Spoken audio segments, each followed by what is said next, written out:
अग्निकांड को लेकर के कई बड़े खुलासे हो रहे हैं। अग्निकांड के बाद आज सीएम रेखा गुप्ता ने हॉस्पिटल जाकर के घायलों से मुलाकात की है, लेकिन होटल अग्निकांड में अब बड़ा खुलासा हुआ है।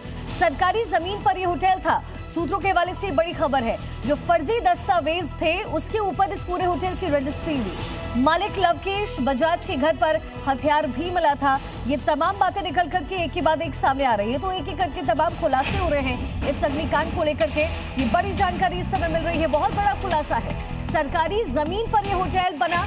सूत्रों के हवाले से खबर है, फर्जी दस्तावेज पर इस होटल की पूरी रजिस्ट्री की गई। मालिक लवकेश बजाज के घर हथियार भी मिला था। ये तमाम बातें सामने आ रही है। लवकेश बजाज इस समय पुलिस की गिरफ्त में है, कोर्ट में पेशी भी होनी है, लेकिन अब जो बातें निकलकर सामने आ रही है वो चौंकाने वाली है।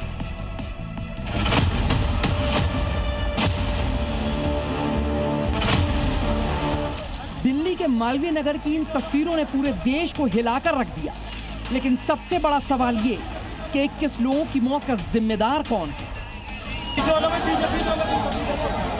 दिल्ली पुलिस ने होटल के मालिक लवकेश बजाज को गिरफ्तार कर लिया है। आज आरोपी लवकेश बजाज की कोर्ट में पेशी होनी है। पुलिस ने लवकेश की पत्नी के खिलाफ लुकआउट सर्कुलर भी जारी कर दिया है। फायर एग्जिट कभी देखा नहीं, और भी होटल्स हैं हौजरानी में जहाँ फायर एग्जिट नहीं है। और बहुत कंजस्टेड गलियाँ हैं, बहुत ही पतली गलियाँ हैं जहाँ नॉर्मल गाड़ी नहीं जा सकती, एसयूवी नहीं जा सकती, तो उसमें भी होटल्स खुले हुए हैं।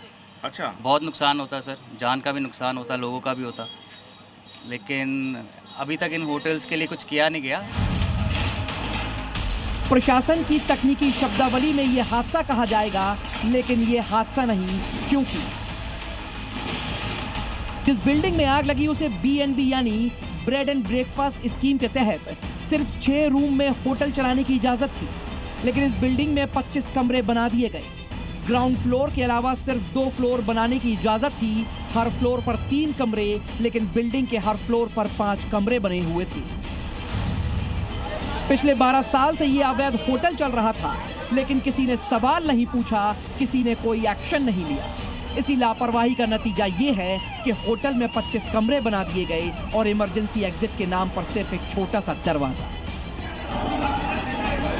मालवीय नगर में एक बड़ा हादसा हो जाता है, लेकिन आखिर में हादसों का जिम्मेदार कौन है? सबसे बड़ी चीज़ है कि इलीगल इंक्रोचमेंट, इलीगल स्ट्रक्चर्स, ये सभी। अब हम लोग क्योंकि इस रोड पर हैं और इस रोड में यही रोड है और जो सामने आपको दिखाई दे रहा है वहीं पर वो BNB था जहां पर यह हादसा हुआ है, क्योंकि पुलिस ने इस पूरे के पूरे एरिया को कॉर्डन ऑफ कर दिया है, इसको घेर दिया है।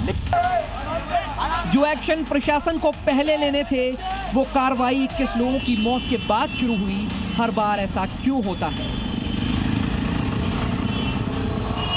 इस रोड को हम लोग जरा देखेंगे कि आखिर में ये रोड है कितना चौड़ा, और रोड यदि चौड़ा भी है तो यहाँ पर क्योंकि तमाम बिजनेस इस्टेब्लिशमेंट्स हैं और बिजनेस इस्टेब्लिशमेंट्स हैं तो यहाँ पे गाड़ियाँ भी खड़ी होती होंगी, लोग भी आते होंगे, इंक्रोचमेंट भी होगा। 21 फीट का रास्ता है, लेकिन सबसे बड़ी चीज़ है कि यदि आप इसके आगे, अब आपको दिखाता हूँ मैं कि आगे दिखाएंगे तो ये रास्ता पूरी तरीके से संकरा हो गया। ये पूरी तरीके से ये रास्ता जो है पतला हो गया है। यहाँ सवाल MCD के अधिकारियों से पूछा जाना चाहिए।